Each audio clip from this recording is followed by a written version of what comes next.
जय हिंद। आज के वीडियो में हम समझेंगे कि विशेषण किसे कहते हैं और विशेषण के कितने प्रकार होता है, और ये भी जानेंगे कि परीक्षा में पूछा जाता है वह अच्छा आदमी है कौन सा विशेषण है, तो इसके बारे में जानेंगे। अगर आप लोग पूरा इसके प्रकार अच्छे से समझ लेते हैं तो कोई भी विशेषण को समझना बहुत आसान हो जाएगा।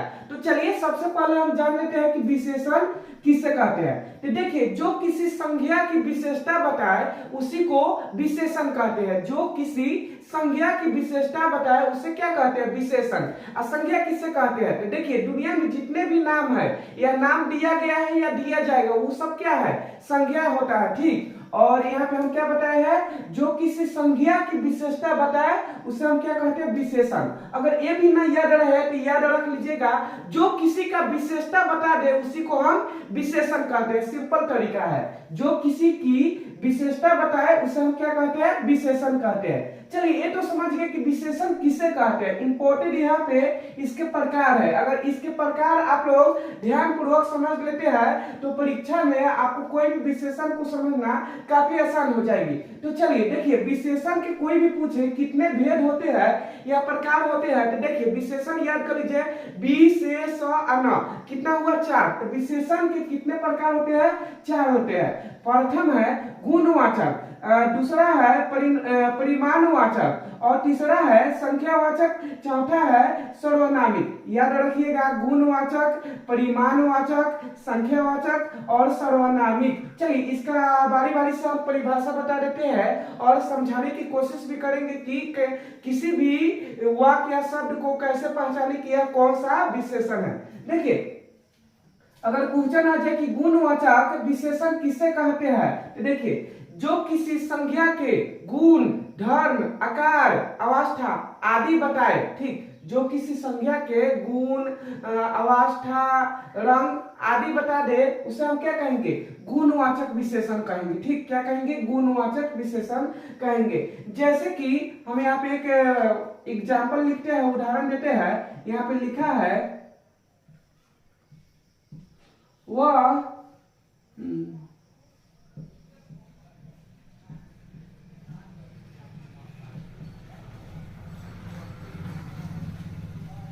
वह अच्छा लड़का है। तो यहाँ पे इसमें वह अच्छा लड़का है, तो इसमें क्या चीज का बोध हो रहा है? गुण का बोध हो रहा है। यहाँ पे क्या लिखा है? वह अच्छा लड़का है। इस लड़के में क्या गुण है?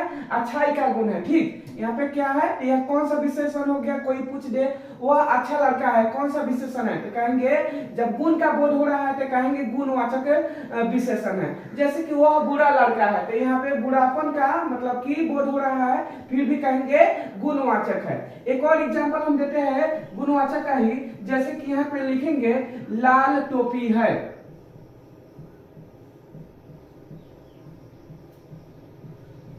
देखिए, लाल टोपी है, इसमें रंग का बोध हो रहा है। हम गुणवाचक में क्या बोले हैं? जिससे किसी संज्ञा के गुण, रंग, आकार इत्यादि का बोध हो उसे हम क्या कहते हैं? गुणवाचक विशेषण कहते हैं। जैसे कि लाल टोपी है, तो यहाँ पे किस रंग का बोध हो रहा है? लाल रंग का बोध हो रहा है, तो इससे कहेंगे गुणवाचक। तो आप लोग सिंपल तरीका है याद कीजिएगा, गुणवाचक में जिससे किसी संज्ञा के गुण, रंग, आकार, अवस्था इत्यादि का पता चले उसे हम गुणवाचक विशेषण कहते हैं। जैसे कि भूखे पेट पे भोजन नहीं होती, यहाँ पे अवस्था के बारे में पता चल रहा है। उसका चेहरा गोल है, इसमें आकार का बोध हो रहा है। ये सब क्या है? तो गुणवाचक विशेषण है। याद रखिएगा, जिससे किसी संज्ञा के गुण, रंग, आकार, अवस्था इत्यादि का बोध हो उसे गुणवाचक विशेषण कहते हैं। चलिए अब समझ लेते हैं कि परिमाणवाचक विशेषण किसे कहते हैं। देखिए, जिससे किसी वस्तु की माप या तौल का बोध होता है, जिससे किसी वस्तु की माप या तौल का बोध होता है उसे हम क्या कहते हैं? परिमाणवाचक विशेषण कहते हैं। माप या तौल का बोध होता है उसे हम क्या कहते हैं?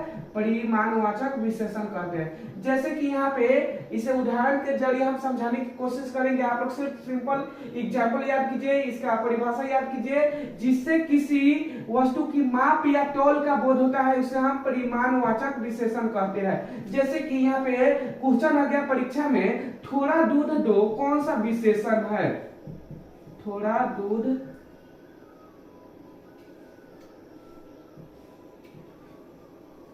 दो, थोड़ा दूध दो कौन सा विशेषण है? देखिए दूध को हमेशा आप लोग माप या तौल के ही लेते हैं, ठीक। तो ये क्या हो गया? परिमाणवाचक विशेषण हो गया। और घी लाओ, ठीक, और घी लाओ, तो ये भी क्या हो गया?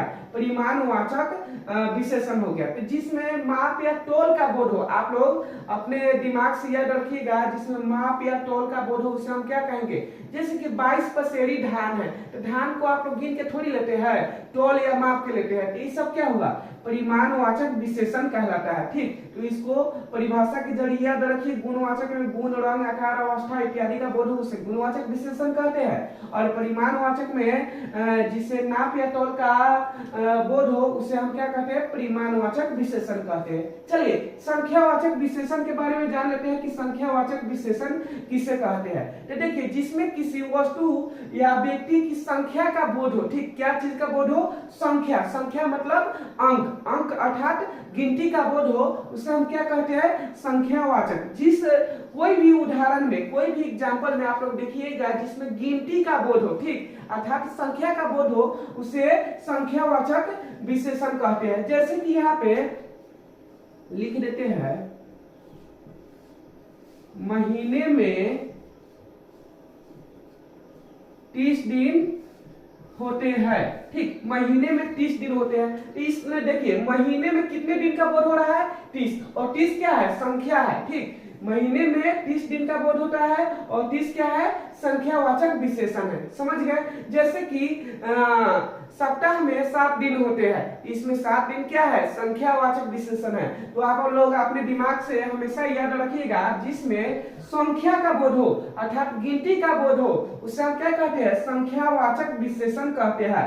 ये भी याद हो गया। गुणवाचक विशेषण किसे कहते हैं? परिमाणवाचक विशेषण किसे कहते हैं? संख्यावाचक विशेषण किसे कहते हैं? चलिए अब अंतिम देख लेते हैं। देखिए हिंदी विशेषण, हिंदी व्याकरण में विशेषण के 4 ही भेद होते हैं, याद हमेशा रखिएगा, ठीक। कौन कौन? गुणवाचक, परिमाणवाचक, संख्यावाचक और सर्वनामिक। चलिए लास्ट वाला देख लेते हैं, सर्वनामिक विशेषण किसे कहते हैं। तो देखिए जो किसी संज्ञा के बदले में सर्वनाम का उपयोग होता है उसी को हम क्या कहते हैं? सर्वनामिक विशेषण कहते हैं। और सर्वनाम आप लोगों को पढ़ाया है, मतलब बताया है कि देखिए जो संज्ञा के बदले में, जो संज्ञा नाम होता है उसके बदले में सर्वनाम का उपयोग किया जाता है उसी को हम क्या कहते हैं? सर्वनामिक। जैसे कि यहाँ पे लिखा है, एक एग्जाम्पल लेते हैं, राम लड़का है। राम क्या है? लड़का है। लेकिन राम के जगह पे नाम, इसके नाम को, राम को हटाकर वह लगा दिए तो वह क्या है? सर्वनाम कहलाता है। क्या है? वह सर्वनाम है। यही हम नाम को लगा देते हैं राम, यहाँ पे क्या है? संज्ञा है, ठीक। तो संज्ञा नामों को कहते हैं और उसके बदले जो उपयोग में लाया जाता है कोई शब्द उसे हम क्या कहते हैं? सर्वनाम कहते हैं। तो वही कह रहा है जो संज्ञा के बदले में सर्वनाम लगा दे उसी को हम क्या कहते हैं? सर्वनामिक विशेषण कहते हैं। जैसे कि यहाँ पे एग्जाम्पल के तौर पे कोई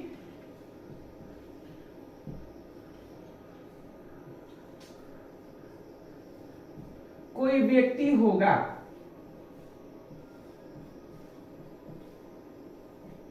तो यहाँ पे देखिए कोई क्या है? कोई यहाँ पे सर्वनामिक विशेषण है, ठीक। यहाँ पे कोई क्या है? सर्वनामिक। जैसे कि वह लड़का जा रहा है, यहाँ पे वह क्या है? सर्वनामिक विशेषण है। तो आप लोग सिंपल तरीका से याद रखिएगा, जो किसी संज्ञा के बदले में सर्वनाम उपयोग किया जाता है, संज्ञा के बदले में जो सर्वनाम उपयोग किया जाता है उसी को हम सर्वनामिक विशेषण कहते हैं। जैसे कोई व्यक्ति होगा, वह लड़का है, कोई आ रहा है, राम जा रहा है, तो राम की जगह पे कोई और शब्द लगा दिए, ठीक, उसके संबोधन के लिए, तो वह सर्वनामिक विशेषण के श्रेणी में आता है। तो आप लोग समझ गए कि विशेषण किसे कहते हैं? जो किसी की विशेषता बताए उसी को विशेषण कहते हैं। और विशेषण के कितने प्रकार होते हैं? तो याद रखिए 20 से 100 आना। तो विशेषण 4 हुआ, तो कहेंगे विशेषण के 4 भेद होते हैं, गुणवाचक, परिमाणवाचक, संख्यावाचक, सर्वनामिक। तो चलिए आज का वीडियो इतने पे ही समाप्त करते हैं, फिर मिलेंगे अगले दिन। जय हिंद।